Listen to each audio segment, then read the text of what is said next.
keessatti baay'ee na dhibee lubbuun bakka buute ani bakka dhabee ol qabee qaqqabee jijjiirama dhabee jiruu wabii hin qabne jiraachuu na dhibee jiraachuu dadhabee jiruu too keessatti baay'ee na dhibee lubbuun bakka buute ani bakka dhabee ol qabee qaqqabee jijjiirama dhabee jiruu wabii hin qabne jiraachuu na dhibee jiraachuu dadhabee.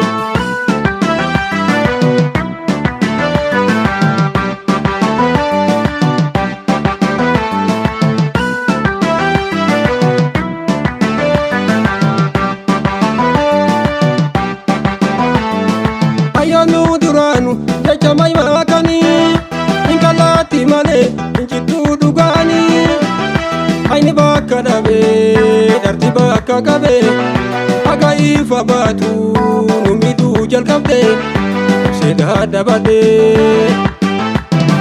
Ayyaanu duraanu jecha maakanii inkalaatti malee injittuu dhugaanii ayni bakka dhabee dharti bakka qabee haga ifa baatu nu midhuu jalqabdee seedaa dabadee. Amataa fi gadaa barii har'aa boruu haayila kaayadhu rakkina koonfuroo dara dhugaa caalee dharti dhugaa caalte jijjiiramni hin jiru. Amataa fi gadaa barii har'aa boruu haayila kaayadhu rakkina koonfuroo dara dhugaa caalee dharti dhugaa caalte jijjiiramni hin jiru.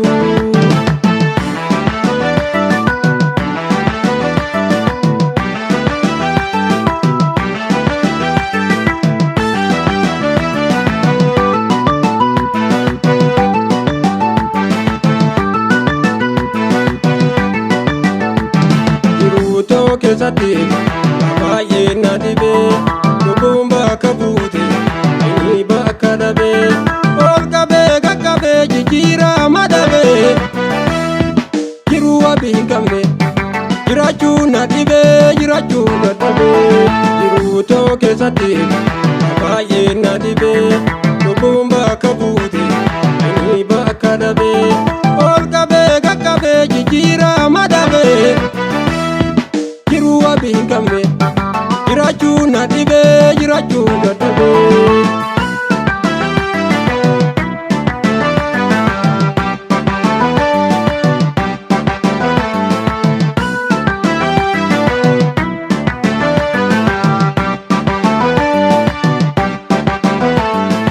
Guyyaan dukkanoofte jiruu afaan dhabne dharraa gaarii arganne hafuuraan baafanne adeemsa jireenyaa uumaanuu dabsite yaa Rabbii nu uumte maanutti callifte mirga dhala nama kan hin uuman qabu dhaba goonna godhe humna takkaan qabu yaa birmadhu gooftaa kan namaa dhaqqabu birma tana godhi osoo hin jiru lubbuu.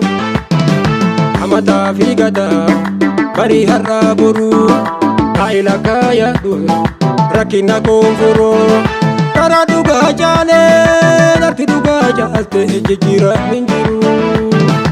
Amataa fi gadaa barii har'aa boruu haayila kaayadhu rakkina koonfuroo dara dhugaa caalee dharti dhugaa caalte jijjiiramni hin jiru.